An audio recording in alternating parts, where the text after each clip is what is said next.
Ok, Erev Tov. Aujourd'hui, Parashat Sarah, on va parler d'un sujet qui est un sujet brûlant dans notre société. Fut un temps où nos grands-parents, quand ils se disputaient, bien, c'est un petit peu comme tout. Un pantalon se déchire, on rapièce, on trouve une solution. On jette pas. On pouvait porter une paire de chaussures pendant toute une vie. Des fois même, les enfants, ils avaient le pied qui ressortait de la chaussure, tu vois, et ils ouvraient. On mettait un bout de carton. Voilà, exactement. Ah, t'as connu, non? Non, t'as pas connu ça. Et aujourd'hui, voilà, on est dans la génération du Amazon Prime. Hein. Tu commandes, t'es pas content, tu renvoies, c'est gratuit, ils te posent pas de questions. On est dans la génération du clic, où tout est facile, tout est rapide, mais rien n'a de véritable valeur. Et si on est comme ça dans notre vie tous les jours, bah, malheureusement, ça s'installe dans nos consciences. Et à un certain moment, bah, on le devient aussi avec ce qu'on aime. On veut vite changer, on veut vite goûter à tout, et on dévalorise les choses, et on ne prend pas conscience de la beauté de ce que l'on possède déjà, au lieu de désirer de nouvelles choses. Et à sa mère Bechelko, toutes ces idées-là qui sont finalement se retrouvent beaucoup autour du couple. Et c'est vraiment très important de se reformer aujourd'hui, d'essayer de comprendre la valeur du mariage. Il y a comme ça un jour, il y a un mari qui rentre le soir chez lui à la maison, il dit à sa chérie, ce soir, il y a mon copain qui vient à la maison, je t'en prie, fais-nous un super couscous, tu vas mettre une belle ambiance, tu te fais jolie et tout, tu vas être bien, tout le monde va être content. Mais quel content, quel joli, moi je reviens du travail, je suis fatigué, j'ai dû m'occuper des enfants, j'ai dû faire à manger, j'ai dû m'occuper de la maison. Justement, il va bientôt se marier le pauvre, j'ai envie de lui montrer à quoi ça ressemble. Donc, prépare la maison, tu vois, prépare la maison, je veux qu'il voit à quoi ressemble le mariage. Donc c'est vrai qu'on est une génération un peu fatiguée, quoi. Faut se dire, faut pas se voiler la face. On est dans la pire période de toute l'histoire, des couples. Il y a un divorce sur 1,8 mariage, donc c'est entre 50 et 55% de la population mondiale qui se sépare au bout de quelques années, souvent après un très très gros mariage, avec beaucoup d'efforts financiers, mais très peu d'efforts psychologiques et encore moins spirituels. Et on vit dans une génération où vraiment les séparations, c'est comme changer une paire de chaussettes. Et c'est plus surprenant qu'aujourd'hui les jeunes ne veulent plus se marier aussi vite. Ils repoussent, ils veulent d'abord profiter de la vie. On a l'impression qu'après ça, c'est fichu, quoi. Ils veulent profiter avant. Et donc il y a un adage très connu comme ça en Israël qui dit: vaut mieux se marier très tôt le matin. Comme ça, si ça se passe très bien, si ça se passe pas bien, ouais, non, comme ça au moins t'as toute une journée, quoi. T'as pas perdu ta journée. Tu bases le matin, juste après le mariage, et au moins t'as pas perdu une journée. Donc vaut mieux se marier le matin. Donc qu'est-ce qu'on doit faire? Est-ce qu'on doit baisser les bras? Est-ce qu'on se dit on va vers la catastrophe? C'est la fin du monde, c'est la fin de notre civilisation, c'est la crise identitaire. Qu'est-ce qu'on doit se dire? Non, il faut juste se dire que c'est un manque de formation. Avant de trouver ta princesse, d'abord trouve le prince qui est en toi. Et c'est la même chose vice-versa pour la jeune fille. Il faut apprendre à se marier avec soi-même avant de se marier avec l'autre. Enfin, il faut apprendre à se connaître avant d'essayer de comprendre et de connaître l'autre. Et c'est toute une formation. Moi, je me rappelle quand j'ai été formé, bon, les filles, elles sont souvent un peu mieux formées dans le monde religieux, je parle en tout cas, un peu mieux formées que les garçons. Mais moi, je me rappelle, on avait eu une formation de 2 semaines. Bon, c'était une formation très intéressante avec un des très bons rabbinim de New York, parce que c'était ma période où où j'étais à New York à ce moment-là, avant le mariage, pour me renforcer, pour m'élever, etc. Zarma. Non, pas vraiment, c'était une belle période. Et mon rab là-bas, il nous avait enseigné pendant quasiment 2 semaines. C'était très intéressant. Il a allumé le... C'était très intéressant, mais je pense que... Donc donc je vous disais que donc pendant plus d'une semaine, quasiment 2 semaines, on a étudié avec ce rave. On était 2 bachourim, je me rappelle, et ça nous a fait un bien fou. Mais je pense que j'aurais pu apprendre tout ce qu'il nous a enseigné tout seul. Et par contre, il nous a dit une dernière chose avant de nous quitter. Il nous a dit maintenant, c'est maintenant que la formation commence. C'est-à-dire quoi? On vous a payé, hein. C'est maintenant que la formation commence, alors que c'est le dernier jour. Il dit la vraie formation d'un homme, c'est quand lui-même il fait ses propres enquêtes et qu'il atteint ses propres réponses et qu'il se donne à lui-même satisfaction. Parce que si je vous donne des conseils qui ne sont pas forcément ni dans votre état d'esprit, ni qui se dirigent dans votre tête avec vous dans la même longueur d'onde, ça va être des idées théoriques, mais ça ne va pas rentrer dans la pratique. Si vous voulez vraiment réussir dans le mariage, formez-vous tout seul, ouvrez des livres, documentez-vous, apprenez, posez-vous des bonnes questions. Et une formation, ça dure toute une vie. C'est toute une vie, la formation. Moi, je me rappelle qu'une chose qui nous a fait un grand bien à mon couple au début du mariage, puisqu'on se connaissait à peine, on s'était mariés 3 mois après que je l'ai connue, ma femme, eh bien, une chose qui nous a fait grand bien, c'était d'étudier. On a étudié pendant plus d'1 an ensemble, une fois par semaine, pendant 1 heure. On avait un livre qui s'appelait Baït Yehoudi, qu'on étudiait ensemble. Ah, je l'ai. On est pas ici, Super mais intéressant. Ouais, super. Et ça nous permettait plein de choses déjà d'avoir un sujet de discussion profond. Parce qu'on a souvent avec son épouse des sujets de discussion très techniques. C'est rare qu'on a une discussion intellectuelle avec sa femme. On peut avoir des conflits intellectuels. Ça oui, je suis pas d'accord, tu es d'accord. Mais de discuter d'un sujet, d'abord, c'est rare qu'on ait vraiment le temps. Et d'ailleurs, le Rabbi Rachab disait que c'est très important qu'un couple, pour qu'il puisse se maintenir, puisse discuter au moins une fois par jour, pendant une demi-heure, de l'éducation des enfants, des projets moraux et spirituels du couple. C'est très important, chose que malheureusement on fait de moins en moins. On est dans la réaction, on n'est pas dans la préaction. On se projette pas. On se jette dans la gueule du loup. Quand il y a un problème, ça explose, parce qu'on ne fait que réagir à des événements. Mais on n'est pas dans la préparation de l'action. On n'est pas en train de se préformater. C'est pour ça que la formation, c'est super important. Et aujourd'hui, grâce à la Parashat Raï Sarah, eh bien, on va apprendre on va recevoir une formation d'un de nos patriarches et de son épouse, Yitzhak et Rivka, qui vont se marier cette semaine dans Parashat Raï Sarah. D'ailleurs, je pense que Hogan, tes enfants, tu demanderas à ta fille, mais il y a eu le mariage de Yitzhak et Rivka à l'école dans la semaine. C'est comme ça dans toutes les écoles juives. Tu te rappelles, Hogan, Yitzhak et Rivka, tu faisais Yitzhak ou pas? Souvent. Ouais. Donc il y a vraiment quelque chose de très fort dans le couple de Yitzhak et Rivka par rapport aux autres patriarches. D'ailleurs, c'est la première fois dans la Torah qu'on va parler d'amour. Ni chez Adam et Chava, ni chez Noach et Nahama, ni chez Abraham et Sarah. On va parler pour la première fois d'amour chez Yitzhak et Rivka. C'est pour ça qu'il y a marqué Vatehi li leisha, Vatehi lo leisha. Elle lui est devenue femme, Vayehavea, et il l'a aimée. C'est la première fois où un homme aime sa femme. D'ailleurs, entre parenthèses, Avram Avinu, non seulement on ne voit pas l'expression d'amour, mais on voit même des fois un peu l'inverse, par pudeur évidemment, mais on voit l'inverse. Quand par exemple il arrive chez Pharaon et il sait qu'ils vont prendre sa femme parce qu'elle est belle, il dit ouais, c'est vrai qu'elle est belle ma femme. Rachid dit sur place, sur quoi elle est belle ta femme? Il ne s'est rendu compte que maintenant de sa beauté extrême. Jusqu'à maintenant, évidemment qu'il l'avait déjà vue. Bien sûr. Mais il la contemplait pas, comme on dit vulgairement, il ne la dévorait pas du regard. Il avait une pudeur et un respect pour son épouse, il ne la regardait pas. Et c'est au moment où voilà, l'événement de Pharaon. Il a compris qu'il allait peut-être la perdre. Exactement. Donc on voit qu'il y a vraiment une retenue très particulière entre Avram et Sarah qui va se détendre au moment de Yitzhak et Rivka, où Yitzhak va aimer Rivka. Donc Yitzhak et Rivka n'ont pas seulement vécu ensemble, ils n'ont même pas survécu ensemble. Ils n'ont pas seulement fait des enfants, acheté une maison, et voilà, les projets classiques et bateaux d'un couple. Et là, quelqu'un va dire, mais oui, mais qu'est-ce que tu veux d'autre? Non, c'est bien plus que ça, un couple. C'est bien plus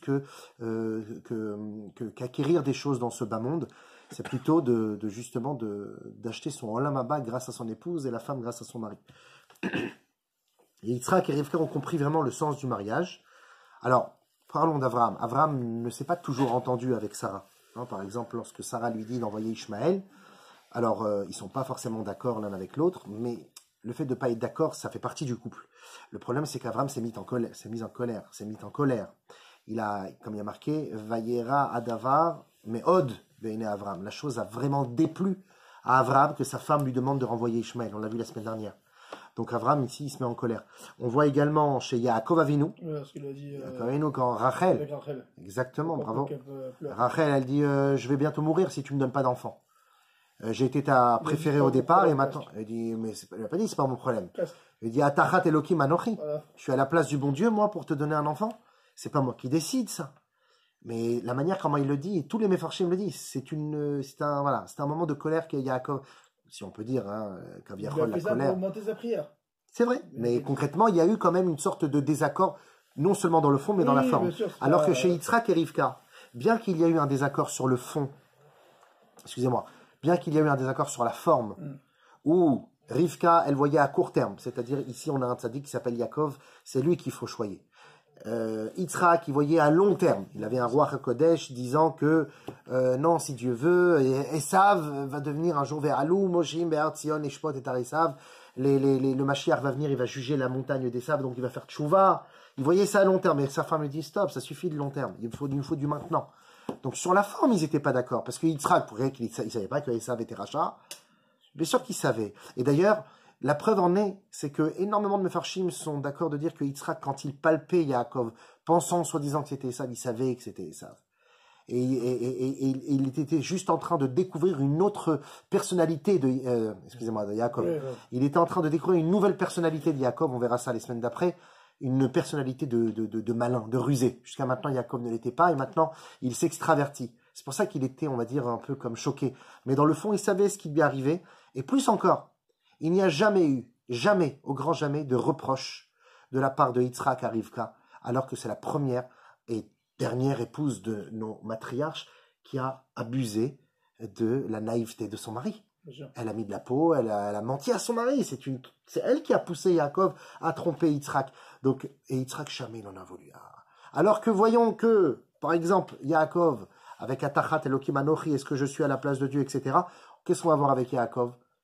La biche enjouée, Rachel, merveilleuse, sympathique, elle est heureuse, elle est plus heureuse que Léa. Léa, c'est une dépressive. Quand Rachel se marie, Yaakov, c'est elle qui l'aime. Il aime bien sûr la sympathique. Mais Dieu, il dit, c'est pas avec la sympathique que tu dois marier en premier. C'est avec celle qui va te mettre des bâtons dans les roues. C'est avec celle qui va te faire découvrir qui tu es véritablement. Parce qu'une femme, en te poussant à bout, elle te fait découvrir qui tu es.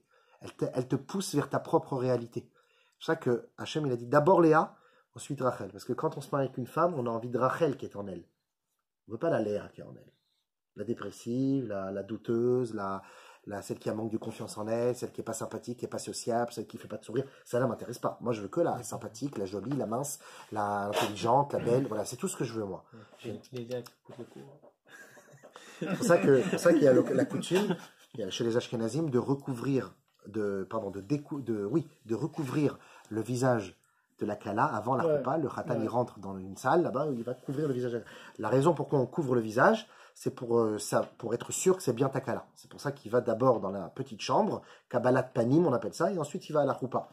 Mais alors, si c'est pour être sûr que c'est ta Kala, ne la couvre pas, découvre-la. Il dit non, on la couvre parce qu'on ne veut plus se marier avec la partie Rachel qui est en elle. On veut se marier avec la partie Léa qui est en elle. Je couvre les beaux atours, les belles choses qui m'ont donné envie de me marier avec elle. Sur l'intelligence, on veut l'intérieur maintenant. Et l'intérieur, c'est celle à quoi elle ressemblera demain matin. Et c'est pour ça qu'il est Vaïba Boker, et le matin se leva, Veiné, il est là. Et il voit que c'est Léa. Il comprend que c'est ça, en fait, le travail de l'homme. C'est d'abord de se marier avec Léa. Et Yaakov, lui, au début, Rachel, c'est le fol amour, etc. Magnifique. Mais ça va pas forcément tenir. On va voir ça dans un instant. On va voir que finalement, Rachel a une vie très très dure de cet amour d'adolescence quasiment. C'est un amour un peu inconscient, l'amour de Yaakov et Rachel. Ils ne se connaissent pas et Yaakov aime déjà Rachel. Et on va voir la différence avec Yitzhak et Rivka, où leur amour est basé sur une construction, des fondations compliquées, mais des fondations solides. Regardez. D'après le Ramban, je ne suis pas encore dans les mots, excusez-moi. D'après le Ramban, la mort de Dvorah, la nourrice de Yaakov, vous savez, Yaakov, il avait une jeune dame qui s'occupait de lui en étant petit, elle s'appelait Dvorah, Amineket. Et lorsque Yaakov s'est éloigné de sa maison parce que Esav lui voulait la mort, donc 22 ans, il a disparu de la circulation, il était chez Lavan, puis il a entendu que, si on compte les années d'Yeshivot, donc encore plus d'années, mais il a entendu finalement que sa Mineket était morte. Donc il a voulu revenir à la maison pour aller lui faire dernier kavod. Mais nos sages nous disent qu'en réalité, cette femme Dvorah n'était pas Dvorah qui est morte. C'était Rivka, sa mère. Or, la Torah n'a pas voulu dire que c'est Rivka qui est morte pour ne pas faire honte à Yaakov qui n'est pas venu voir sa mère avant sa mort. Et donc on veut utiliser un autre nom, on dit Dvorah, pour ne pas faire honte à Yaakov Avinu. Pourquoi je vous parle de ça? Parce que de cette histoire, on va apprendre combien d'années Yitzhak et Rivka ont-ils vécu ensemble, couple soudé. Et n'oubliez pas, Yitzhak n'a jamais eu une autre femme que Rivka. Ouais, pas comme Avraham, Agar, Ketura, Yaakov, 4 femmes, Bila, Zilpa, Léa, Rachel. Là, Yitzhak, c'est que Rivka. Alors que la polygamie 20 ans, existait. hein. Non, mais c'est pas ça. Et 20 ans en plus sans avoir d'enfant, je crois. 20 ans sans avoir d'enfant, mais tu vas voir combien d'années ensemble. 20 ans, c'est à 20 ans qu'elle a eu des enfants, Rivka. Ah, donc ça fait beau. Elle a été mariée à 3 ans, donc 17 ans sans avoir d'enfant. Elle s'est mariée à 3 ans, et donc 17 ans sans avoir d'enfant. C'est beaucoup quand même. Ouais. Regardez ce que Yaakov est né Yaakov, il est né lorsque Rivka avait 20 ans. D'accord? Donc, comme tu dis, 17 ans sans enfant. Il est né quand sa mère avait 20 ans. Ensuite, Yaakov s'en va de sa maison à quel âge? Quand il est renvoyé, enfin, quand sa mère lui demande de se sauver, il a 64 ans à ce moment-là. Donc, 64 plus 20, déjà, ça fait 84. C'est-à-dire que Rivka, maintenant, au moment où son fils s'en va, elle a 84 ans. Ensuite, il va rester 14 ans à la yeshiva. Ça nous donne 98. Ouais. C'est bon. 98 ans. Rivka, elle est là, elle est en train de vieillir petit à petit. Ensuite, il va rester combien d'années chez Lavan à travailler? 20 ans d'abord. Ah, 20 ans. 20 ans. Donc 98, ça fait 118. Et enfin, il va rester encore 2 ans sur le chemin avant d'arriver à la maison. 120. Combien d'années Yitzhak et Rivka ont vécu ensemble? Couple soudé? 120 années. 120 années. Comme l'âge de Moshe Rabbeinu, comme l'âge de vieillesse qu'on ne peut pas. C'est énorme. Et d'où vient le sod? C'est quoi le sod? Comment ça se fait qu'ils ont réussi à faire ça? Et pourtant, ils n'ont pas eu une vie facile, Yitzhak et Rivka. Jusqu'à l'âge de 20 ans, elle a été... oui. Quel âge il avait? Il serait quoi? Il s'est marié avec Rivka? Il avait 40 ans. Yitzhak avait 40 ans, exactement. Il venait de finir la planète Yitzhak. Ça va quoi ce mariage si tôt? Ces mariages, si tôt. Il ne faut pas rentrer dans l'âge, parce que Rivka, elle avait 3 ans quand elle a connu Yitzhak. Et on ne parle pas de 3 ans, évidemment. d'aujourd'hui. Évidemment, c'est pas 3 ans. La preuve, c'est qu'elle a porté 500 litres d'eau pour les 10 chameaux. Parce qu'un chameau, il boit 150 litres. Quoi? Non, mais quand on dit Donc, ça pour 3 les 3 ans. ans, On dit ça pour les 3 ans. On dirait ça pour les 40 ans. Ça fait lourd, hein. Oui, peut-être aussi. Peut-être que c'est pas un vrai énorme. 40 ans, effectivement. En tout cas, de la même manière que quand tu passes un bon moment, tu vois pas le temps passer. Ah quoi, déjà 3 heures sont passées? On a l'impression que ça fait 3 minutes qu'on est là. C'est la même chose. Le temps, parfois, il peut paraître concentré quand il y a une grande valeur. Donc c'était un 3 ans, mais en réalité d'une maturité d'une jeune fille de 20 ans. Et elle était costaud aussi, hein, pour porter 500 seaux d'eau d'1 litre au chameau, il faut le faire. Bon bref, en tout cas, la vie n'est pas facile entre Yitzhak et Rivka. C'est-à-dire qu'ils ont une vie de couple merveilleuse, et pourtant elle n'est pas facile. Rivka, jusqu'à l'âge de 20 ans, elle est stérile, d'accord? Elle va avoir un enfant, un vilain petit canard, Esav. Elle va devoir y faire avec. Elle aussi est envoyée à Avimelech. Ça va avoir des problèmes de santé. Elle aussi, elle est capturée par Avimelech. Et puis à la fin, elle va devoir subir l'acte de tromperie de son mari, si on peut dire ainsi, de prendre des brachot pour Yaakov. Et pourtant, de par ces difficultés-là, c'est un couple exemplaire. D'ailleurs, c'est la seule histoire dans la Torah, la seule et unique histoire, où 2 fois de suite, on va non seulement raconter le mariage de Yitzhak et Rivka, mais on va également raconter tout le shidur. Tout comment ça s'est passé. Depuis le départ de Eliezer, le chemin, l'arrivée. On va parler de tout. On va parler de sa recherche. On va parler des prières qu'il a fait à Hachem. On va parler de sa mise à l'épreuve, parce qu'il va mettre à l'épreuve la jeune fille là-bas. Il va dire, si c'est une fille comme ça, alors je la prendrai. Si elle n'est pas comme ça, ensuite, on va parler de la négociation qu'il va avoir avec Lavan, qui, en tant que grand frère, a pris, lui, les rênes de l'histoire. Et c'est lui qui a donc discuté avec Eliezer. Et tout ça, c'est en réalité des grands enseignements pour nous, parce que ce qui est le plus important n'est pas le mariage, c'est la préparation au mariage. C'est pour ça que la Torah elle va être répétée 2 fois. 67 psukim. À quoi ça sert 67 psukim? 67 psukim, rien que pour te dire comment Yitzhak et Rivka ont pu se connaître. Non pas que s'est-il passé après la rencontre. C'est la formation avant le mariage qui a créé finalement ce couple solide. Mais ça, c'est une première chose, la formation. On va voir d'autres choses avec la suite du cours. En réalité, ils vont nous enseigner, Yitzhak et Rivka, 3 techniques de réussite qu'on va essayer d'élaborer dans notre cours. La première technique, c'est que on ne trouve pas l'amour, ni dans le pré, ni nulle part. On ne trouve pas l'amour. L'amour, ça je peux pas effacer, t'es lourd, mais c'est... L'amour, on ne le trouve pas, on le crée. Ça ne se trouve pas. C'est pas quelque chose qui va t'arriver. Ça ne t'arrivera pas. C'est à toi de le créer, de le recréer chaque jour. Ça, c'est la première idée qu'on va élaborer. La deuxième idée qu'on va élaborer, c'est quelle est la mida essentielle pour réussir son couple. Quel est le trait de caractère qu'il faut forger et travailler? L'empathie, la gentillesse et le chesed. On va voir ça aussi. Et troisième et dernier point, pour réussir son couple, il faut avoir un objectif, pas que pécunier, un modèle de vie, une voiture, des enfants, ça c'est beau, mais il faut un objectif spirituel. La plupart des couples qui réussissent, ce sont des couples qui ont des objectifs spirituels ensemble.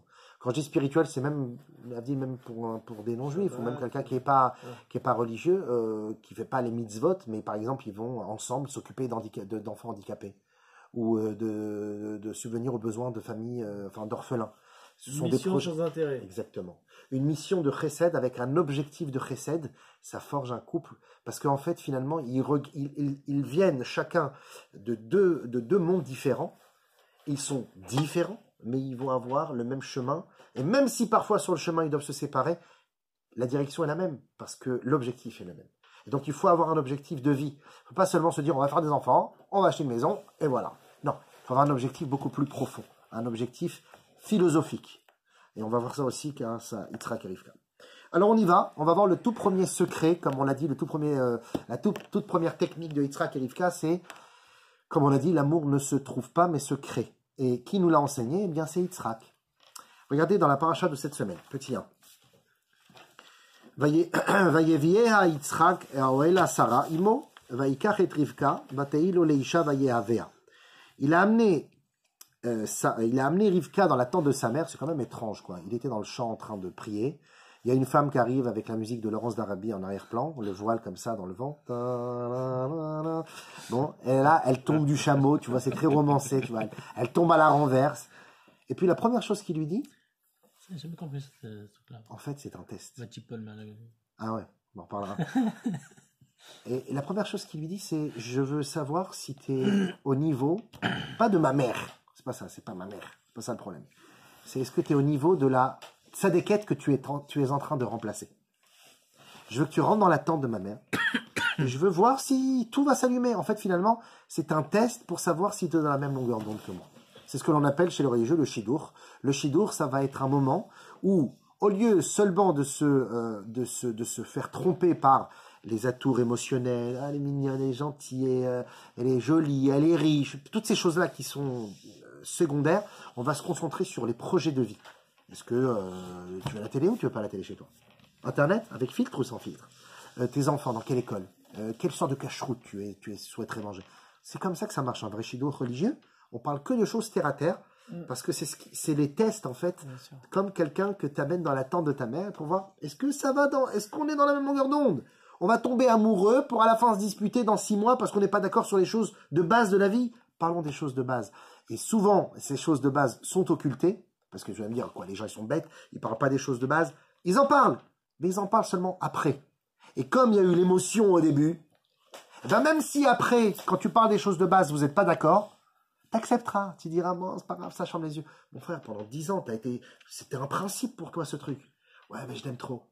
Tu vois? L'émotion a pris le dessus sur le psychique. Et c'est pour ça que le moment du shidur, c'est un moment où, comme le disaient nos rabbinim, ne regarde jamais dans les yeux de la kala. Pour pas avoir une sorte... Ouais, décision.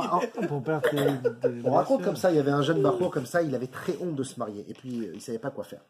Et ses frères, ils lui ont dit, écoute, on va te donner des conseils. Écoute, les femmes, elles adorent parler de cuisine. À l'époque, dans les années 70, c'était le fromage. Je l'ai déjà raconté? Oui, tu Non, vas-y. vas-y. C'était le fromage. Parle-lui du fromage, tu vas voir, elle va adorer. Ok, d'accord, super. Et quoi encore? Bon, ça, rien qu'avec ça, vous allez parler 2 heures parce que vous allez enchaîner la cuisine et ma mère et mon truc. Vous allez parler plein de choses. Mais bon, maximum, si tu veux un deuxième sujet, il n'y a pas de problème. Parle-lui de ses frères. Une femme, elle adore parler de ses frères.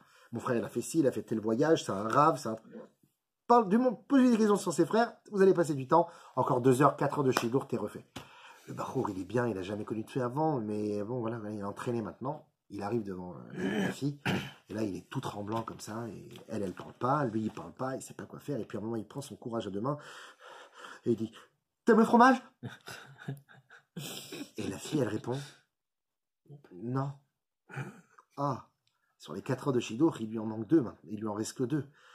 Il sait pas quoi faire, il réfléchit encore, et puis il reprend son courage à 2 mains, il la regarde et il dit, est-ce que t'as des frères? Et la fille, elle lui répond, non plus. Oh là là, il a plus de sujet, il sait plus de quoi parler avec elle. Mais comme il a fait la yeshiva et qu'il a un esprit très élastique, il lui dit d'accord, partons du postulat, si tu avais eu des frères, est-ce qu'ils auraient aimé le fromage? Bon, ils se marièrent et eurent beaucoup d'enfants. Donc parfois, c'est vrai que parfois on a... Ils aimaient tous le fromage, quoi. Parfois on ne sait pas, mais le shidour c'est extraordinaire parce que ça permet vraiment de s'arrêter sur des points essentiels. J'aime pas le fromage.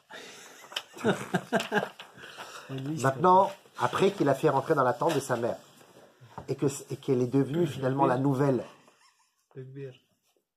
matriarche, c'est devenu la nouvelle Ima.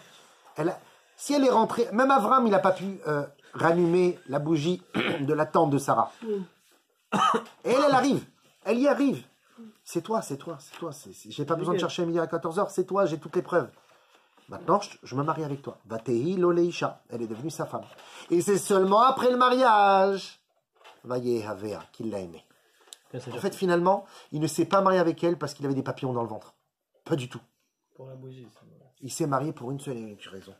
Parce que c'était compatible. Compatible. Après l'amour, ça vient après. C'est pour ça que l'amour ne se trouve pas. S'il n'y a pas eu les névroses. C'est très important ce que tu viens de dire. Ça veut dire elle serait arrivée, elle ne serait pas rentrée dans le concept de ce qu'a programmé Israël. C'est un pirouche, c'est écrit comme ça. C'est incroyable. Il a amené la tente de sa mère. C'est ça, en fait, il le renvoyer. Putain, c'est Tu peux pas prendre un morceau de tralala juste avant de partir. Il a fait tout ce travail pour que tu lui dises au revoir. Donc l'amour, les amis, l'amour vient avec l'effort, l'investissement, le temps. Chez Abraham, malheureusement, on n'a pas forcément trouvé le terme amour. Le terme amour n'a pas été présent. C'est un peu normal quand même. Hein. Ils ont une vie très dure, une vie pleine de rebondissements, d'épreuves. Ça a été quand même les pères fondateurs du monothéisme. Hein. Abraham avec les hommes, Sarah avec les femmes. Ils ont eu des déménagements incessants. Ils ont eu 10 épreuves terribles. Donc leur force et leur engagement l'un envers l'autre était puissant, mais n'était pas forcément... Pas love story. Ouais, c'était pas love story, exactement. Chez Yaakov Avinu, le fils de Yitzhak, c'était plus que merveilleux, c'était même invraisemblable. Comme il y a marqué, Vayehav Yaakov et Rachel. Ah, il n'est pas pareil que son père, lui. D'abord, il aime avant le mariage. Puisque Vayehav Yaakov et Rachel, c'était avant le mariage, il est tombé amoureux d'elle. Son père, il a aimé sa femme après le mariage, bien après. Alors que Yaakov, lui, il aime sa femme avant le mariage. Ça veut dire quoi? C'est-à-dire que Yaakov, il est berné par les belles choses, etc., par le physique ou par la sympathie de Rachel. Ça, c'est un autre débat. Non, on ne va pas parler de Yaakov. En tout cas, cette semaine. Mais par contre, ce qu'on peut retenir, c'est que ce mariage rempli de paillettes, il était beau au début, mais ça n'a pas tenu. Lorsque finalement Léa lui donnait plus d'enfants, enfin des enfants et qu'elle non, elle se retrouvait à son tour maintenant dépressive, Rachel. Et Léa maintenant était une femme heureuse. Jusqu'à qu'à la fin, Rachel, elle est nifteret, elle avait connu son fils, il avait à peine 7 ans, Yosef, quand elle est morte. Binyamin, c'est en sortant de son ventre qu'elle est morte. Donc elle a une vie terrible à la fin finalement. Cet amour de coup de foudre, ça ne paye pas toujours. Elle s'est même retrouvée enterrée sur le bas-côté de la route. Parce qu'on pensait que c'était... Donc, j'extrapole, hein. Vous voyez bien que je choque, tu vois, justement pour faire donner... C'est ça, hein. C'est un peu ça, exactement. Donc, on voit que ça a été vraiment très différent. 14 ans, il a travaillé pour elle. Il a fait tout pour elle avant le mariage, parce qu'il était aveuglé, finalement. C'est très important, c'est très beau, mais ce n'est pas le vrai chemin du mariage. On ne fête pas au Ganim les mariages de Yaakov et Rachel, bien que ça devait être merveilleux, hein. Love story, Yaakov et Rachel. Non, en fait, Yitzhak et Rivka. Yitzhak et Rivka, c'est le véritable mariage qui se construit et qui est patient avant d'arriver à l'amour. Ok, maintenant qu'on a vu... Oui, excusez-moi, bien sûr, c'est bon. Okay. Maintenant qu'on a vu cette idée-là, on va pouvoir un peu plus rentrer dans le détail. Avram Avinu, il espère que la mission qu'il va donner à Eliezer réussisse. Mais la vérité, c'est une mission impossible. Mission suicide. Il envoie un homme vers un pays qu'il ne connaît pas. Haran, ce n'est pas le pays d'Eliezer, il vient de Damas. Donc Eliezer ne connaît pas cet endroit. C'est d'ailleurs en plus l'endroit que Avram a fui. Il repart sur les pas de son maître. C'est pas le fils de Némrod? Oui. Il est pas Pour Kasdim. Donc là, c'est pas vraiment Haran. Pas du tout même. Donc Abraham lui donne une mission impossible. Alors il va partir loin. D'accord, 14 jours de marche, bon, qui se sont soldés à peu de jours, 3 jours. Mais c'est pour trouver une fille qu'il ne connaît pas, une fille qu'il n'a jamais vue, une fille parmi des centaines de filles, voire même des milliers de filles. Il va devoir convaincre les parents de donner leur fille en une soirée à un inconnu pour un jeune homme qu'on ne connaît pas, qui habite en Canaan. Invraisemblable. Qui a 3 ans. Et qui en plus qui est toute petite. Regardez petit deux. Vayomer Avraham. Et l'Avdos Kan Betoa Moshel Bechol Asherlo. Avraham dit à son serviteur Eliezer, celui qui gouverne tout, ce qu'il avait à la maison. Vashbiach Hashem Elokei Hashem Elokei Haaretz. Je te fais jurer sur Hashem. Asher lo tikach isha livni mibnot haKenaani. Asher anochi yoshev bekirbo. Ne prends surtout pas une fille de Kenaan, c'est-à-dire d'Eretz Israël, où là j'habite présentement, surtout pas d'ici. On va voir, c'est un tnaï très très important, une condition sine qua non sur la hanche, sine qua non pour Avraham Avinu. Et il lui dit pas, va chez ma famille, va voir ma famille, tu vas voir de la base, la fille de ma famille, on aurait pu croire ça, tu vois, c'est le côté sicilien. Pas du tout. Il lui dit, qui est l'artsi vel moladeti. Non, tu vas vers mon pays, vers le pays de ma naissance. En fait, va trouver n'importe quelle fille de là-bas, finalement. L'important, c'est qu'elle est haranénéenne. C'est ça, en fait, l'idée. El artsi vel moladeti. Il n'y a pas marqué vel mishparti. Ou le betavi. C'est Eliezer qui a rajouté ça après. Ah ouais, lui, peut-être. Mais Avraham Avinu n'a pas dit. La karta isha libni le Yitzhak, tu prendras une femme pour mon fils Yitzhak. Aval, il lui dit, vayomer elav, Avraham, ishamer lecha, vayomer elav Avraham, ishamer lecha pen tashiv et benishama. Et Avraham lui fait jurer, attention à toi. Derbolak, tu ramènes mon fils à Haran. Mon fils, il doit rester en Canaan. Il ne doit pas bouger de Canaan. Bravo, tu as une parole. En plus, chapeau. Attends, je réponds. Donc, on voit vraiment qu'Avraham, ici, a une sorte de phobie. Hein, il a une obsession de ne pas marier son fils à une fille de Canaan. Il va lui répéter comme ça plusieurs fois. Il va lui dire... Ishamer lecha, garde-toi, pen tashiv et benishama, de ne pas envoyer mon fils là-bas. Veim lotovea isha lalchet acharecha. C'est seulement dans le cas où la jeune fille que tu auras trouvée là-bas ne veuille pas venir. Alors venikita mishwati, tu seras donc finalement exempté de ta promesse. Raket beni, il lui répète raket beni. Lo tashiv shama, ne ramène pas mon fils là-bas, je t'en prie. On trouvera une solution sur place à Canaan, maximum, ou d'un autre à ce point-là. Il a une fixette sur Canaan, alors qu'il y habite, alors que c'est la future Eretz Israël, alors que justement, quel était le travail d'Avraham Avinu? Le monothéisme, de faire de créer des gens bien. Donc il aurait pu former une famille, et on va voir ça dans un instant avec Eliezer justement, qui a voulu marier sa fille avec Avraham. Bon. Ouais, mais Il peut pas, exactement. Il est emoji. Mais on va voir très très bien. Il a une très très bonne tête. Je l'ai toujours dit. Regardez, question. Soit tu vas vivre là-bas, d'accord. Si tu veux une femme de là-bas, tu veux une fille de Haran, soit tu vas vivre là-bas à Haran, ou soit, si tu trouves pas ce qu'il te faut, tu trouves une fille d'ici à Canaan, puisque tu veux vivre ici en Canaan. Et si tu dis oui, mais les filles de Canaan, ce sont des idolâtres. C'est pour ça que je veux une fille de Haran. Je suis désolé, mais à Haran, elles sont tout aussi idolâtres qu'à Canaan. La preuve en est, regardez, petit 3. Le Abarbanel nous dit, Lama tsiva Avram shelo ikach isha mibnot haKenaani. Pourquoi Avram ne voulait pas donner une fille de Canaan à son fils? Veim ipne shayu ovdei avodah zara. Gam be'ever hanahar hayu ken, uma mo'il batakanato. Et d'ici, c'est à cause de la avodah zara. Les filles de Haran, elles aussi, elles sont idolâtres. La preuve, qu'est-il comme il est écrit? Bo Beruch Hashem. Lavan, il dit à Eliezer, viens béni de Dieu, rentre chez moi. Lamata mod bachut, pourquoi restes-tu à l'extérieur? Ve'anochi piniti et abaït, et j'ai nettoyé la maison. Ou makom lagmalim, j'ai même fait un endroit pour les chameaux. Rachid nous dit sur place, c'est quoi j'ai nettoyé la maison? Piniti abaït me avodah zara. Donc la maison de Lavan, c'était une maison d'avodah zara. Rivka, ça faisait que 3 ans. On va pas rentrer dans les détails encore une fois de qu'est-ce que c'est que 3 ans. Mais elle a grandi dans une maison de Bethuel, de Lavan, de Rishaïm. Elle a vu les idoles, elle a connu les idoles. Et comme on l'a vu il y a 2 semaines de cela, si Avraham, il avait cette tentation de regarder les étoiles et de se dire est-ce que j'aurai un enfant, pas un enfant. Voilà. C'est parce qu'il est né là-dedans. Il est né dans la magie, dans la sorcellerie, et c'est normal qu'il avait cette petite, cette petite connexion avec ça. Et Hachem me dit non, toi t'es au-dessus des mazal. Vous vous rappelez, on a fait ce cours.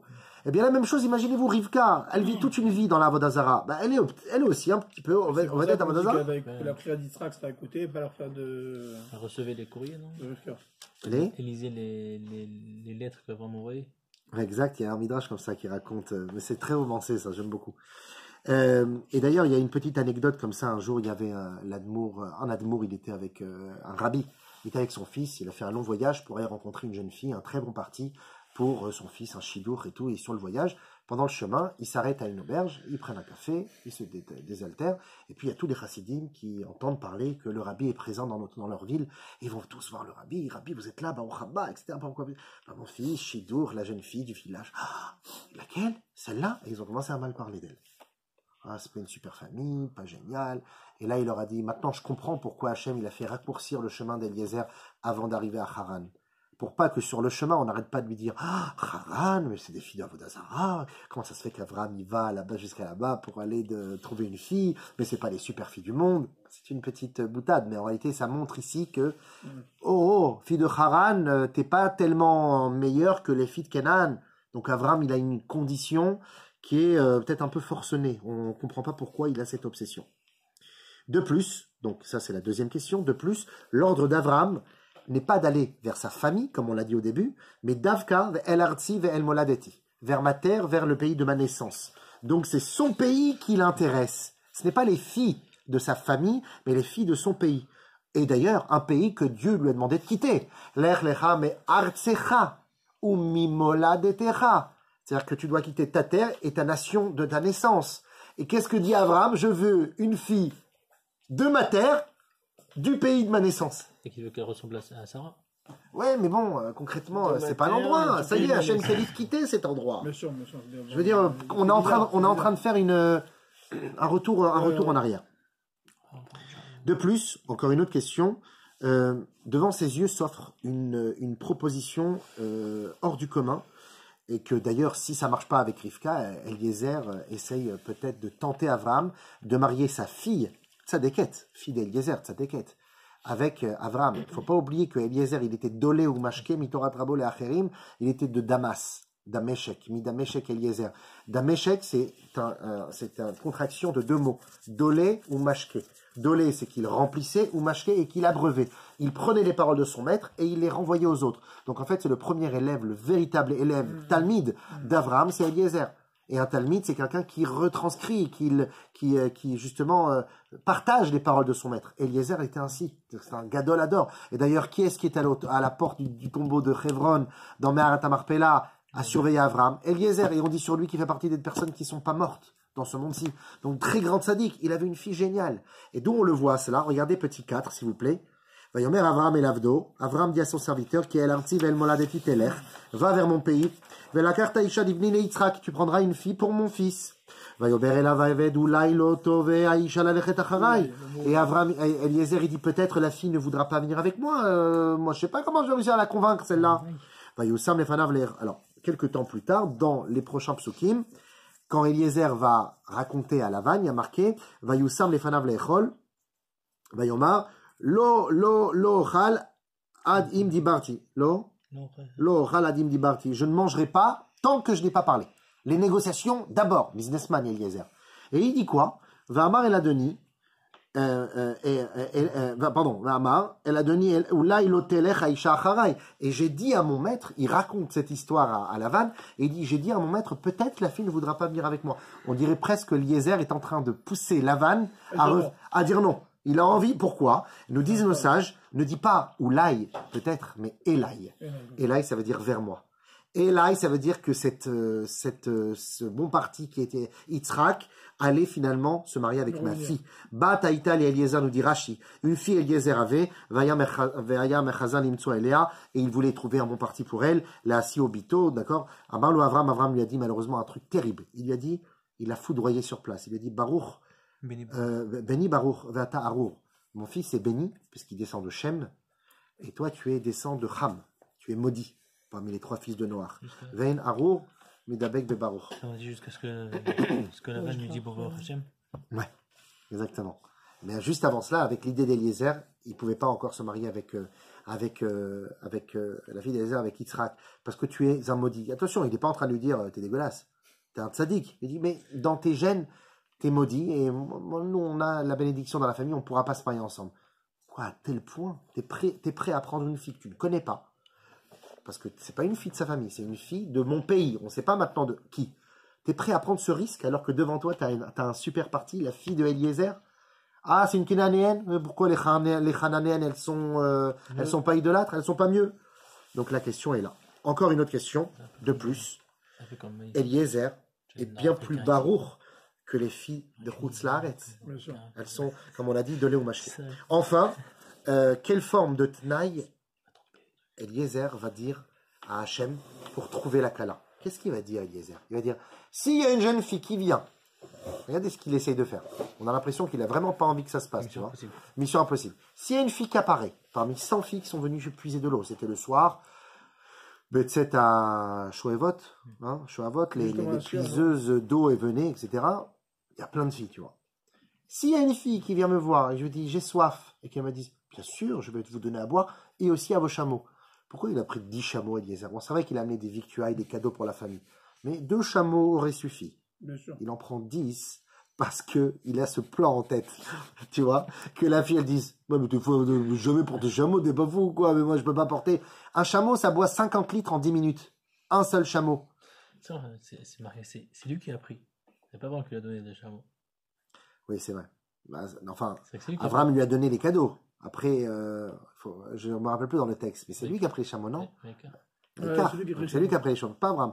Donc, on voit que Eliezer, on a l'impression que vraiment, il fait tout pour que la fille dise non. Et il pose la question à la première fille qui arrive, ni elle est particulièrement... Enfin, il voit rien de spécial chez elle. Enfin, il commence à voir des miracles, l'eau qui monte. Ouais. Et il voit aussi qu'elle tient la cruche de façon sneout. Ouais. Ça l'a marqué. Il le dit, ça, c'est déjà un point... ça, c'est déjà un point important, parce qu'au moins, grâce à ça, elles n'ont pas sa... c'est dur. Côté... L'amertume. L'amertume. J'aurais dit... L'amertume. L'amertume, oui. On voit la caméra quand même. Il y a toujours le mot thune. La Torah est une. On est d'accord? C'est déjà bien. Oh non, ça va être, là, ça va être dur, là. J'ai un ami, il m'a dit, mais bois le café sans sucre, tu vas voir comment tu refais connaissance avec les goûts. Non, c'est marrant. Des fois, j'ai des commentaires. Ah, c'était marrant, là, voilà, Rudy. Bon. Mais c'est qui, ce Rudy, là? Il est relou, Dans les commentaires, relou, comme ça. Avec l'axe apostrophe H-L-O-U. Bon, alors, donc, il y a un tnaï quand même que Eliezer, il aimait envers Hachem, et on a l'impression que c'est vraiment poussé. C'est poussé, et ça veut dire quoi, ça, que tu lui dis que les Gemalim vont boire? Et alors, donc, pour conclure, comment on peut aimer après le mariage? Au final, elle a fait quoi? Attends, tu vois? Ah, finalement, elle est venue, elle a tout fait. La première qui est arrivée, elle a tout porté, etc. Comment? Deuxièmement... Faut répéter, c'est important. Ça. Ouais. Comment? Parce que c'était le début du mariage. Le début du cours, pardon. On disait que Yitzhak, il a aimé Rivka, pas avant le mariage, mais après, seulement après. Des années plus tard, l'amour est né. Donc, comment on peut expliquer cette idée? Deuxièmement, pourquoi aller chercher une fille de là-bas pour finalement la faire vivre ici? On a dit, il y a une incohérence. Et finalement, pourquoi ce tnaï, cette condition bizarre? Alors, on y va. Avant de débuter les réponses, il nous reste un petit quart d'heure. Avant de débuter les réponses, petite anecdote, c'est comme ça un gars qui a des gros problèmes de couple avec sa femme, il n'en peut plus. Il craque, il a fait des agents matrimoniaux, il a fait les psychologues, il a fait les rabbinis. Mais un jour, on lui parle d'un Mekoubal. Il arrive chez le Mekoubal, il arrive chez le Mekoubal et il dit, voilà, moi ça y est, c'est trop dur, etc. Je ne sais pas quoi faire. Il essaie de parler, non, il n'y a pas de solution. Vous savez pas, un petit cri gris, une petite formule magique comme ça. Voilà, qu'on la revoit pas. Je tiens qu'après, on la bas pour elle. Gentiment, tranquillement, sans souffrance. Le Mekoubal est là, il dit, oui, j'ai peut-être quelque chose, mais ça va prendre 1 mois avant que je puisse écrire la formule. Et donc, dans 1 mois, je te rappelle. Lui, il arrive à la maison, il s'assoit sur le canapé comme ça. Ouais, c'est bien ça, dans 1 mois, c'est cool. Moi, j'aurais préféré un peu plus tôt, mais 1 mois, c'est pas non plus si mal que ça. 1 mois. En fait, il lui reste qu'1 mois à vivre, la pauvre.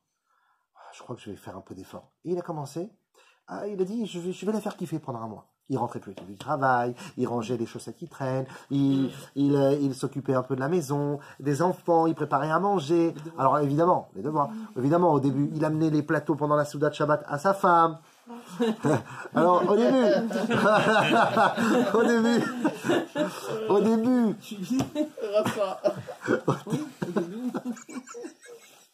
Sergio, je t'adore. Au début, qu'est-ce qui s'est passé au début? Au début, elle dit, il est devenu fou. Après, voilà, 2 jours plus tard, elle dit, bon, peut-être qu'il a besoin un peu qu'on s'intéresse à lui, le pauvre, tu vois. Troisième jour, il dit, forcément, il a pété un câble, il faut le faire, faut qu'il se fasse suivre.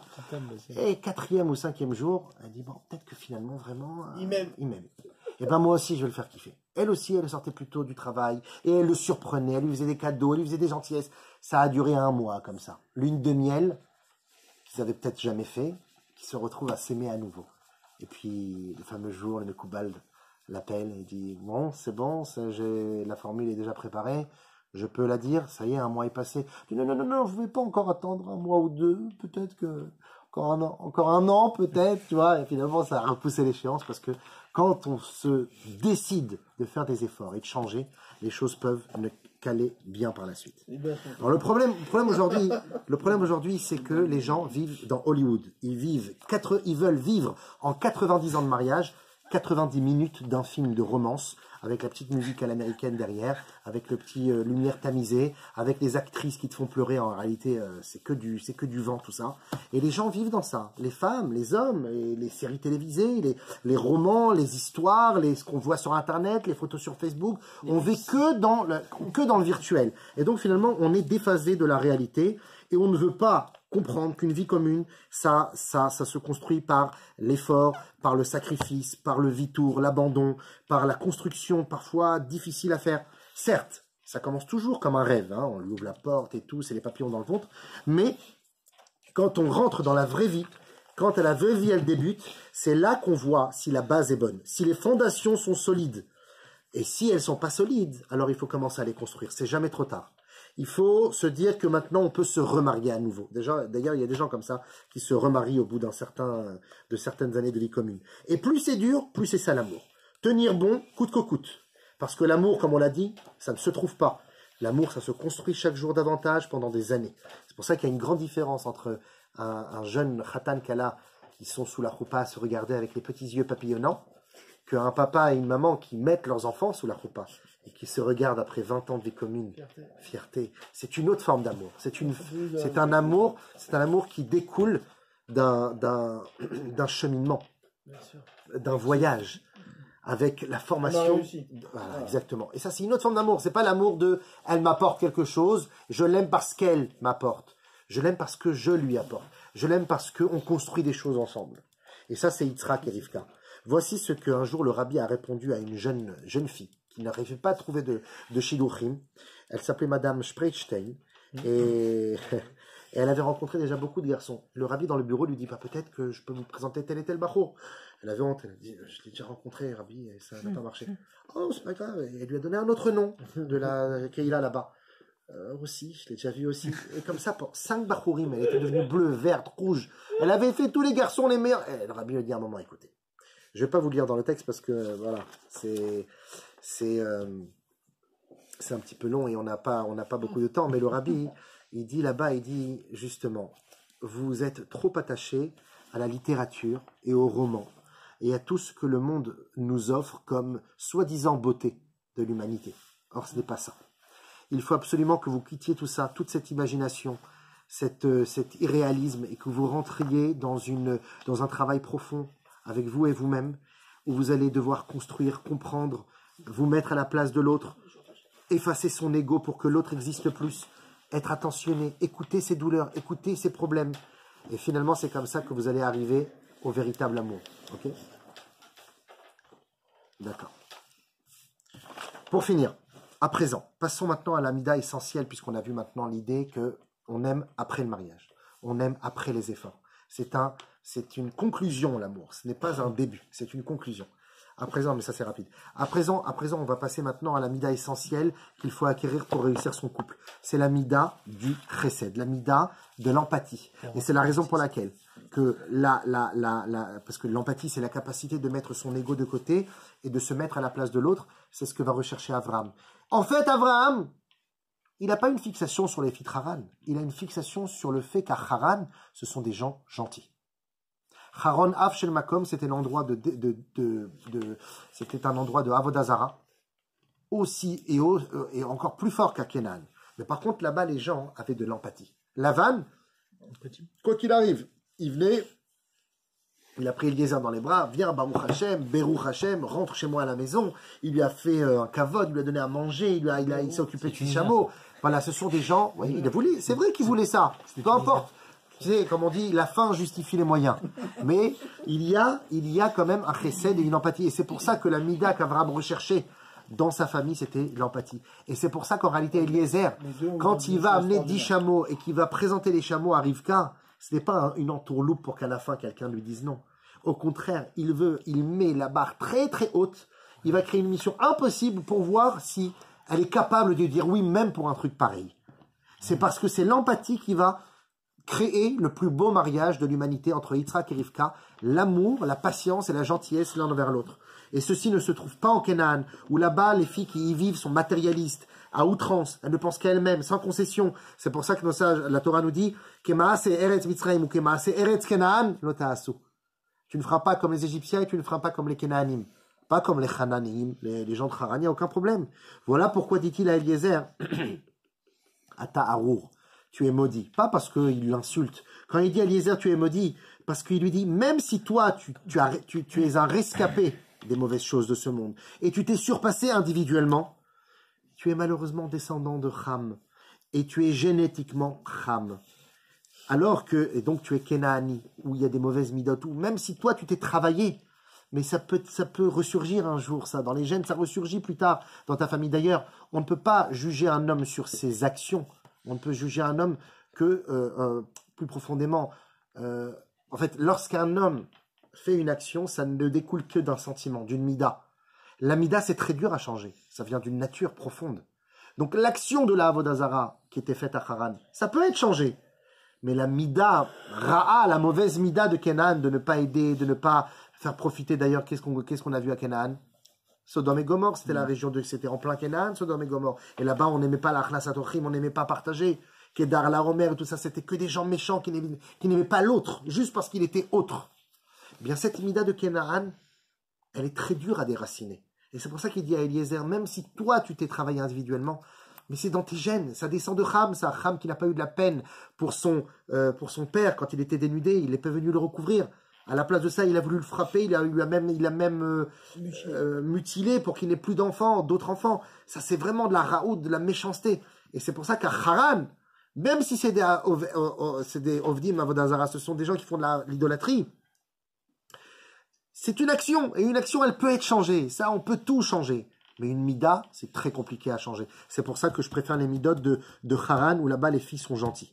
Voilà pourquoi Eliezer va la tester en lui demandant de l'eau, alors qu'il est étranger et qu'il sait très bien qu'elle ne peut pas servir tout cela seule, mais il va voir finalement que c'est vraiment l'amida du chesed, et pas parce que c'était un miracle, mais parce que c'était l'amida du chesed dans toute sa splendeur. Et c'est ça, en fait, comme deuxième secret que Yitzhak et Rivka, étant the couples, le couple de l'humanité par excellence, nous apprend que pour réussir un mariage, il faut de la gentillesse, il faut de l'empathie, il faut avoir de la peine. Il faut savoir dire, même si elle m'a elle a fait ci, ou elle m'a dit ça, je vais avoir de la peine, parce que je vais essayer toujours de me mettre à sa place. Pourquoi elle m'a dit ça? Parce que peut-être qu'elle a passé une mauvaise journée, parce qu'on ne l'a pas assez mis sur un piédestal, parce qu'elle a eu une enfance peut-être parfois difficile. Cette empathie-là, en général, ça arrive souvent quand on a eu plusieurs vies, quand on a eu plusieurs claques. Mais quand on est jeune, on vient de se marier, on veut tout, nous, et elle me donne, elle me rend joyeux. Même quand je vais lui faire du bien, c'est pour me faire kiffer. C'est moi qui est au centre. Ça s'appelle de l'égoïsme de Canaan. Haran, c'est l'autre. Et donc, d'ailleurs, il y a un grand professeur qui s'appelle le professeur John Goodman, qui a fait tchouva, il s'appelle Mordechai aujourd'hui. Vous tapez sur internet, il est très très connu. Il a un centre aux États-Unis, il est à l'université de Washington, et il a un centre, un laboratoire pour les couples. Et lui, son dada, c'est de recevoir des couples et de les aider d'abord à surmonter leurs problèmes de couple, mais surtout de comprendre pourquoi ça marche pour certains et ça ne marche pas pour d'autres. Il a fait une longue étude que j'ai déjà lue, et c'est très très intéressant. Il arrive à la conclusion suivante. En fait, lui, son truc, c'est qu'il prend des couples et il les fait parler. Il leur parle de qui est-ce qui va apprendre sur lui de rentrer un peu plus tôt du travail pour s'occuper des enfants. Qui est-ce qui va apprendre sur lui de travailler un peu plus pour subvenir à des besoins nouveaux. Qui est-ce qui est capable de ranger ses affaires qui traînent à la maison alors que l'autre, ah toi aussi tu ranges pas, alors moi aussi je range pas. Et il va balancer des sujets tout bêtes et il va voir comment les couples conversent et convergent ensemble. Et en fonction de cela, et 94% des cas il réussit, en fonction de cela il te dit si le couple va réussir ou va craquer. Il est capable de te dire si le couple ici, il a besoin d'aide, ou si c'est bon, même si vous disputez, vous vous aimez. Yitzhak et Rivka, ils n'étaient pas toujours d'accord, mais ils s'aiment. Ils s'aiment pas parce qu'ils s'aiment avec un S apostrophe. Ils s'aiment avec un accent grave. Ils labourent, ils travaillent leur couple. Ils font des efforts, ils prennent sur eux, ils acceptent, ils se taisent. J'ai envie de lui répondre, j'ai envie de... Je vais me taire. Et ça, cette empathie et ce chesed ne peut venir que d'une fille comme Rivka, une fille qui vient de la famille de Haran. Et voilà ce que disait ce fameux John Gutman. Il disait que c'est ce qu'il avait remarqué, que la mida la plus forte qui faisait en sorte que les couples réussissaient, c'était la mida de l'empathie et de la gentillesse. Et pour finir, voilà pourquoi il y avait 3 nissim dans la tente de Sarah. Là, les bougies allumées tout le temps, c'est la lumière. La lumière, c'est-à-dire cette joie de vivre, c'est d'être toujours lumineux. Il y avait toujours les chalotes fraîches, parce que les chalotes sont toujours prêtes s'il y a un invité. Elle ne va pas rechigner. Ah, t'as amené encore des invités, j'ai pas envie. Le anané kavod, c'est quoi le kavod? C'est ufros alenu sukat shelomecha. C'est le shalom, la paix. La paix, la gentillesse, le partage. Tout ça s'est annulé quand Sarah est partie. Rivka, en rentrant dans la tente, elle a tout rallumé. Pas parce que Rivka, c'est une tzadékette plus qu'une autre, mais parce qu'elle avait cette mida du chesed. Quand tu as le chesed, tu as la bonté. Quand tu as la bonté, tu n'as pas de gava. Quand tu as la bonté, tu acceptes tes différences. Quand tu as la bonté, tu comprends que la différence qui est chez l'autre n'est pas contradictoire à la tienne, mais au contraire complémentaire. Tomber amoureux des défauts de son épouse, ça c'est la réussite d'un couple. Elle a des défauts, tout le monde a des défauts. Et pour toi, ce sont des défauts, pour être peut-être ses qualités. Si tu comprends que finalement ces défauts à elle sont une qualité pour toi, oui, mais elle est trop introvertie, elle s'ouvre pas assez aux gens. Oui, mais toi, tu es extraverti, tu parles à n'importe qui et tu fais à chaque fois des bêtises en parlant. Apprends d'elle, peut-être que son défaut est bonifiant pour toi. Et c'est ça, en fait, finalement. Apprendre à se mettre de côté, pas se mettre de côté pour ne pas exister, mais se contracter pour laisser une nouvelle lumière apparaître qui va être le complément de ta vie à toi. Et à présent, on peut comprendre la réponse pourquoi Rivka, alors que chez elle aussi il y a des Ovdei Avodazara, parce que la Avodazara ne se transmet pas, la Avodazara peut être changée, alors que le Midot Raot et la Teva d'un homme, ça c'est difficile et ça se transmet. Voilà pourquoi une fille de là-bas pour ici, une fille de là-bas avec les Midot Tovot de Haran, pour vivre ici en Eretz à Kodesh, Eretz Canaan et fonder Bezrat Hashem, une famille merveilleuse. Donc pour terminer, pour conclure, résumer ce cours, première astuce de Yitzhak et Rivka, l'amour, ça se construit, ça vient avec le temps, avec les années, et ça se construit, et ça monte de niveau en niveau. En fait, l'amour n'existe pas, parce que si l'amour existait, il aurait une fin. Chaque chose qui existe a une fin dans ce bas monde. Une chose qui n'existe pas, c'est une chose qui n'a pas de fin. Or, il n'y a rien dans ce monde qui n'a pas de fin, à part l'amour. Parce que tu peux toujours rajouter encore et encore. Et ça peut naître seulement après des efforts. Et d'abord, premièrement, après le mariage, en se disant que finalement, il faut sauter dans le bain, comme on dit. Il ne faut pas avoir peur, même si c'est compliqué, il ne faut pas avoir peur. Et c'est comme ça que c'est seulement après que les papillons vont venir avec les années, par les efforts, par le fait que tu la regardes et que tu vois combien elle est capable et comment elle est intelligente et comment elle fait des choses extraordinaires. Et ça vient après la deuxième astuce, c'est la mida de l'empathie. Toujours être dans cette optique du chesed, de gentillesse, de pardon, de patience. Et enfin, pour terminer, la troisième astuce, c'est d'avoir des objectifs de vie spirituelle ensemble. On vient de là-bas, mais on vit à Canaan. Notre travail ici, c'est de fonder un Olam Haba dans ce monde-ci ensemble. Et le Olam Haba, ça s'acquiert par des mitzvot ensemble. Moi, je dis toujours, mes amis, très important, quand vous avez étudié quelque chose, partagez-le avec vos femmes. Parlez-en avec vos femmes. Vous avez étudié l'Alacha, vous avez étudié un sujet. La femme, elle n'est pas seulement là pour qu'on puisse parler de choses techniques. Qu'est-ce qu'on fait? Qu'est-ce qu'on va faire? On va en vacances? T'as pris l'essence? T'as acheté les courses? C'est pas que ça. On doit avoir aussi des discussions intellectuelles, des discussions intelligibles. Parce que quand on a des discussions un peu philosophiques, c'est souvent parfois parce qu'on est énervé, on n'est pas content, on a un conflit. Non, de s'asseoir, de discuter, de parler. C'est pour ça qu'on a le Shabbat, mes amis. Le Shabbat, souvent, les hommes disent, ah, le Shabbat, c'est la synagogue. Parfois, c'est aussi avec sa femme. De prendre du temps, de parler avec elle, de s'installer. Il n'y a plus de téléphone, il n'y a plus de télévision, il n'y a plus de musique. Il y a toi et moi, et on va un peu parler de la vie. Qu'est-ce que qui, la vérité, bon, je ne veux pas mettre ça dans la vidéo, mais ne répondez pas. Mais qui parmi nous prend le temps parfois de dire à sa femme, viens, assis-toi un petit peu avec moi. Je t'ai fait un café, viens. Je te fais un petit thé, viens, assis-toi avec moi. Ça m'arrive. Pose-toi. C'est vrai? Non, mais toi, ça ne m'étonne pas. Non, ça m'étonne. Toi, ça ne m'étonne pas. Pose-toi, s'il te plaît. Viens, on discute. Comment tu vas? Comment ça va? Comment tu te sens ces temps-ci? T'es heureuse? T'as des doutes? Ça va? Le travail, ça va? La maman, ça va? Moi, je dis pas tout ça, mais je pense. T'as des doutes, tu fais des doutes. Voilà, c'est ça. Tu fais une bonne des doutes avec elle. Et quand tu fais une bonne des doutes, bah, finalement, tu te rends compte que t'es plus seul.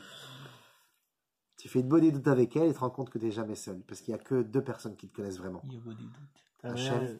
Hachem et ta femme. Il n'y a pas même pas Et ta mère. Ta mère, non. Ta mère, elle t'a fait. Mais... Ta mère, elle t'a fait. Mais celle qui te connaît de l'extérieur, ta mère, elle t'a fait, donc elle est en toi. Mais celle qui te connaît de l'extérieur, c'est ta femme. Allez, Razak Obarouk, à la semaine prochaine.